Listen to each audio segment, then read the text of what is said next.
Uttar Pradesh police में तैनात एक दरोगा और सिपाही एक जगह बैठकर ड्यूटी दे रहे थे। इसी बीच में दरोगा जी के पास एक फ़ोन आता है। जिस व्यक्ति ने फ़ोन किया, सामने वाला व्यक्ति बोलता है कि मैं all India pregnant job baby birth service से बात कर रहा हूं। क्या मेरी बात सुमित पवार जी से हो रही है? सुमित पवार जी वाकई सचमुच सुमित पवार जी थे, लेकिन सामने वाले व्यक्ति को ये नहीं मालूम था कि जिससे बातचीत चल रही है वो दरअसल उत्तर प्रदेश पुलिस का दरोगा है। वो कहते हैं कि जी हाँ, मैं सुमित पवार ही बात कर रहा हूँ, बताइए मैं आपकी क्या मदद कर सकता हूँ। कहते हैं कि देखो, हमारी एक कंपनी है और कंपनी एक ऐसी जॉब ऑफर कर रही है। यदि आपने उस जॉब को स्वीकार कर लिया, यदि आपने कंपनी के उस सारे नियमों का पालन करते हुए वो काम कर दिया, तो हम आपको 15 लाख रुपए देंगे।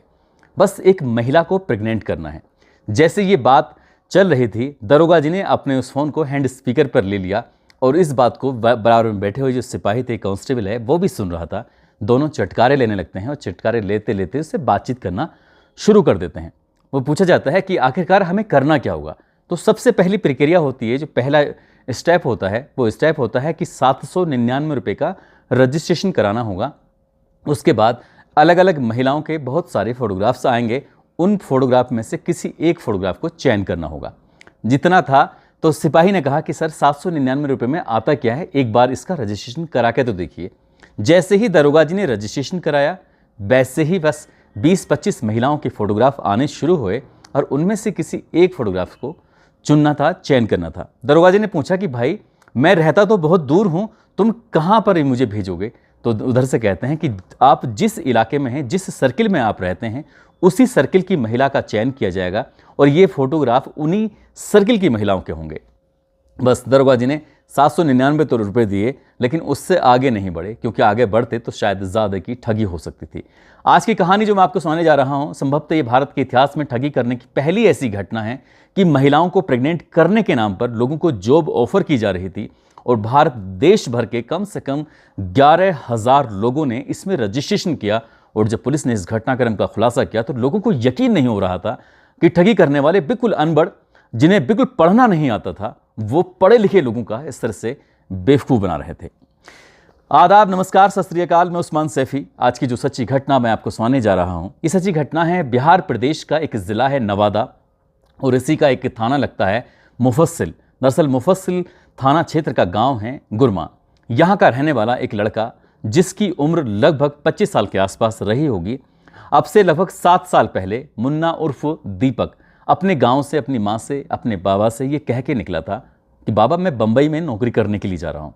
वो लड़का वहाँ से माँ बाप का आशीर्वाद लेके बम्बई की तरफ जाता है। बम्बई से भटकता भटकता सीधा राजस्थान के मेवाड़ पहुँचता है। मेवाड़ में कुछ ऐसे लोगों के संपर्क में आता है कि वहाँ से बहुत कुछ सीख जाता है और सीखने के बाद अब से लगभग 2 साल पहले, यानी कि साल 2021 में वो वापस लौट कर आता है। वापस लौट कर आने के बाद उसके पास कुछ पैसे थे और जैसे ही अपने गांव पहुंचता है, गांव से लगभग 2 किलोमीटर दूर उसका अपना खुद का एक खेत होता है। खेत को वो तालाब का रूप देता है। वहाँ पर एक जैसे ट्यूबवेल होता है, किसान लोग इससे अच्छी तरह से समझ सकते हैं, वहाँ पर एक कमरा बना हुआ था, उसके ऊपर एक और कमरा बनाता है और गाँव वालों को ये शो कर रहा था, ये दिखा रहा था कि जैसे क्या मैंने यहाँ पर मछली पालन शुरू किया हुआ है। वो अपना काम शुरू कर देता है। लोगों को बैठा बैठा फ़ोन करता था। उसने कई और साथियों को, अपने गांव के लड़कों को या आसपास के जो जानकार थे उसके, उनको भी जोड़ना शुरू किया और धीरे धीरे करके उसने लगभग 50 युवाओं की एक टीम तैयार की और 50 युवाओं में कोई भी 12वीं से ज़्यादा पढ़ा लिखा नहीं था। ज़्यादातर उसमें अनपढ़ थे, या 5वीं पास या फिर 8वीं पास। उन सबको मोबाइल दिए जाते थे और उन्होंने अब बस फ़ोन करना शुरू करते थे। वो फ़ोन, सबसे पहले जो फ़ोन होता था वो इसी बात के लिए होता था कि मैं all India pregnant job baby birth service से बात कर रहा हूँ और हमारी कंपनी ने आपके लिए एक शानदार ऑफ़र दिया है। ऑफ़र कुछ इस तरह से है कि आपको सिर्फ महिला को प्रेग्नेंट करना होगा।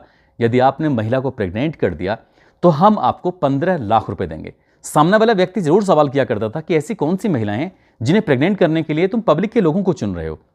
कहते हैं कि साहब, आज का ज़माना स्ट्रेस का ज़माना है। लोगों के पास पैसे तो बहुत हैं, लेकिन वो शारीरिक रूप से कमज़ोर हैं। ऐसे बहुत बहुत बड़े बड़े पैसे वाले लोग हैं, अमीर लोग हैं, जिनकी पत्नियां, जिनकी बीवियां प्रेग्नेंट नहीं हो पाती हैं। और देखते ही देखते जब ये सिलसिला शुरू होता है, चलने लगता है, तो देश के अलग अलग हिस्सों से लोग फ़ोन सुनते थे और फ़ोन सुनने के बाद एक प्रोसेस में शुरू हो जाते थे।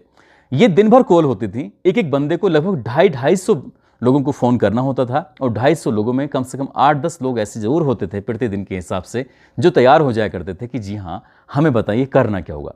करना था क्या कि आपको रजिस्ट्रेशन करना है। रजिस्ट्रेशन की कीमत रखी हुई थी 799 रुपये। जैसे ही 799 रुपये का आप रजिस्ट्रेशन कराते हैं, रजिस्ट्रेशन कराने के बाद उस व्यक्ति के मोबाइल नंबर पर, उसके व्हाट्सएप पर कुछ महिलाओं के फोटोग्राफ्स को भेजा जाना शुरू कर देते हैं। लगभग एक व्यक्ति के फ़ोन पर 25 महिलाओं के फ़ोटो, वो भी चुनकर सुंदर सुंदर महिलाओं के फोटोग्राफ्स उनके पास पहुंचते थे। उनमें से किसी एक महिला का चयन अगर किसी ने कर लिया तो इस स्टेप फिर दूसरा शुरू हो जाता है। और जैसे ही महिला को पसंद आने पर वो कहते हैं कि देखो, आपने इस महिला को पसंद कर लिया है, लेकिन अब आपको कुछ फीस देनी पड़ेगी। वो कहता है कि फीस तो मैंने दे चुका हूँ 799 रुपये। कहते हैं कि नहीं, आपको कुछ पैसे और देने पड़ेंगे, और वो कीमत है 5000 रुपये से शुरू होता है। जैसे जैसी महिलाओं का वो चयन करते हैं, जो ज़्यादा सुंदर महिला होती है उन फोटोग्राफ में, तो कहते हैं कि इस महिला के लिए आपको हमारी कंपनी के लिए देने पड़ेंगे 5000, 7000 या फिर 10,000। इस तरह से 5000 से लेके 20,000 रुपये तक की रकम अदा करनी होगी। अब इस तीसरे स्टेप पर आदमी पहुंच जाता है। यदि तीसरा स्टेप भी उसने पार कर दिया, पार करने के बाद वो व्यक्ति वो समझ नहीं पाता, क्योंकि उसको इतने इतने बड़े सपने दिखाए जाते हैं, जिसकी वजह से वो तैयार हो जाता है। और अगला स्टेप होता है कि GST, यानी कि 15 लाख रुपए की आपको रकम मिलेगी। और 15 लाख रुपए की रकम जब आपको मिलेगी तो उसका आपको 18% GST देना पड़ेगा। कुछ लोग यहाँ भी फंस जाते थे। अब जब आगे प्रोसेस बढ़ता है, आगे प्रोसेस बढ़ने के बाद फिर उस व्यक्ति से, वो व्यक्ति जिससे जो तैयार हो जाता है, तो उसको एक टेस्ट के लिए बोला जाता है कि आपको अपने सीमन का टेस्ट कराना होगा। यदि आपके सीमन के गुण देखे जाएंगे, अवगुण देखे जाएंगे, अच्छा हुआ तो फिर आपको फिर ज़्यादा पैसे भी मिल सकते हैं। इसी तरह से करते करते वो बातचीत का सिलसिला चल रहा था। और 2021 से ये कहानी शुरू होकर जब 2023 30 नवंबर तक कहानी पहुंचती है, तो लगभग 11,000 लोगों को देश भर के, यानी कि चाहे वो दिल्ली हो, यूपी हो, बम्बई हो, पश्चिम बंगाल हो, झारखंड हो, बिहार हो, ऐसे न जाने कितने प्रदेश के कितने युवाओं को, कितने लोगों को इस हिसाब से ठगी का शिकार बनाते चले जाते हैं। और जब ये लगातार ऐसे ही चलता चला जाता है, लेकिन हैरान करने वाली सबसे बड़ी बात यह होती है कि किसी भी व्यक्ति ने जब पैसे डालते थे, तो इस नवादा ज़िले का, जो बिहार प्रदेश का लगता है, उस बिहार प्रदेश के किसी भी व्यक्ति के नाम वो पैसे नहीं पहुंचते थे, बल्कि अन्य प्रदेशों के अन्य लोगों के खातों में पैसे पहुंचते रहते थे।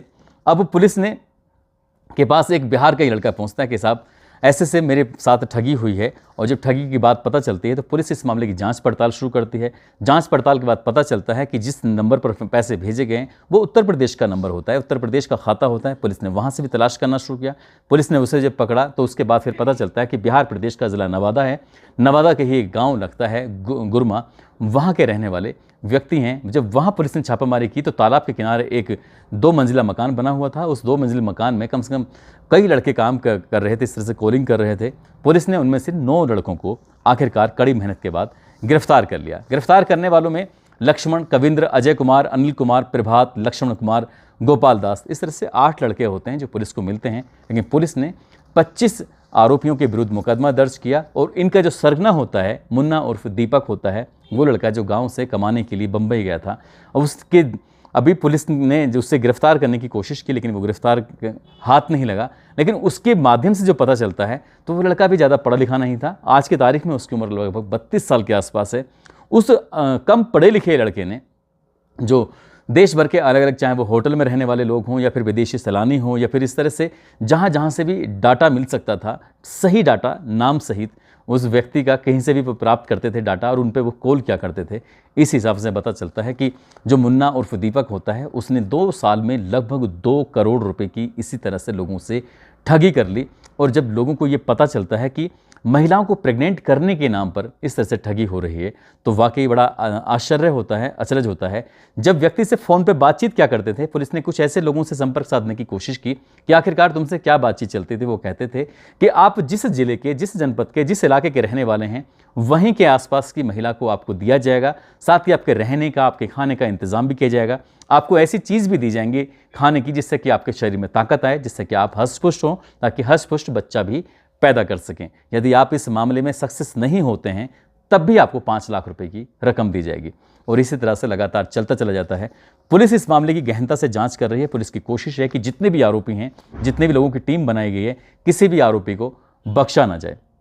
हिंदुस्तान टाइम्स की जो रिपोर्ट है वो कहती है, जो 5 दिसंबर 2023 को प्रकाशित हुई है, एनसीआरबी यानी कि राष्ट्रीय अपराध ब्यूरो, जिसमें पूरे भारतवर्ष में साल 2021 में साइबर अपराध के जो मामले आए थे 52,974 मामले आए थे।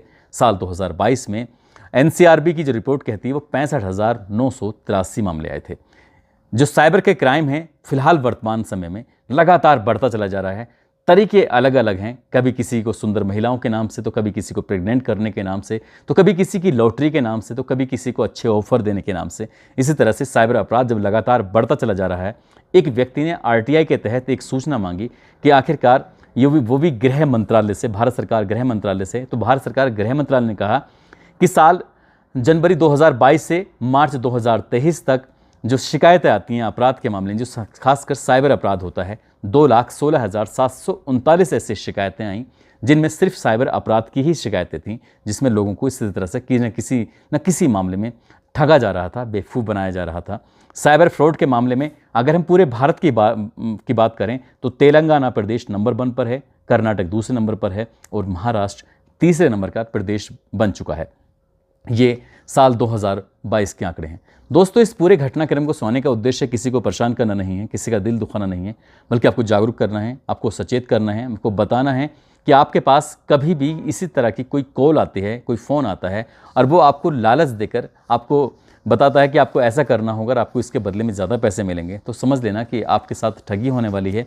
या फिर कोई बीमारी के बहाना, कोई एक्सीडेंट का बहाना करके आपका ही परिचित अगर ये बोल रहा है कि मुझे पैसे दे दो, ये ऑनलाइन ट्रांसफ़र कर दो, तो ऑनलाइन ट्रांसफ़र करने से पहले आपको सोचना चाहिए और कोशिश ये करनी चाहिए कि जिस व्यक्ति ने आपकी जानकारी ने पैसे मांगे हैं उससे तुरंत किसी और नंबर से या फिर किसी भी तरकीब से उससे संपर्क साधने की कोशिश करें। यदि वो सही व्यक्ति है तो पैसे देने में कोई बुराई नहीं है, यदि वो गलत व्यक्ति है तो बिल्कुल भी ऑनलाइन ट्रांसफ़र ना किए जाएँ। जाते जाते आज ज्योति उपाध्याय हैं, आज इनका जन्मदिन है, इनको जन्मदिन की बहुत सारी शुभकामनाएं। साथ ही पंकज सैनी हैं गंगापुर के, आज इनकी बेटी का जन्मदिन है, जिनकी बेटी मधु, जिसका नाम है, 4 साल की हो चुकी हैं। साथ ही सलीम हैं और आज इनकी शादी की सालगिरह है। और राजवीर सिंह जो कि हिसार के रहने वाले हैं, उनका कहना है कि 14 जनवरी को मेरा जन्मदिन है, तो हम आपको एडवांस में ही आपको जन्मदिन की मुबारकबाद देते हैं। साथ ही कुछ लोगों ने नाम लेने की अपील की है, जिसमें जय सिंह राठी दलवीर हरियाणा के हैं, कुबेर चंद, राम धीरज मौर्य, मोहम्मद उमर अलीगढ़ से हैं, अफजल आनंद गुजरात से हैं, कुंदन कुमार माथेपुर बिहार से हैं, लालू यादव नसीरपुर फिरोजाबाद से हैं, हरदीप सिंह रिंकू शाक्य, उत्तम लाल, पंकज सैनी, योगेश पाल, शकील अहमद, मोहम्मद उस्मान मेरठ से हैं, अब्दुल मोमीद बिहार के रहने वाले हैं। आप सब लोग अपना ख्याल रखें, सुरक्षित रहें। जय हिंद, जय भारत।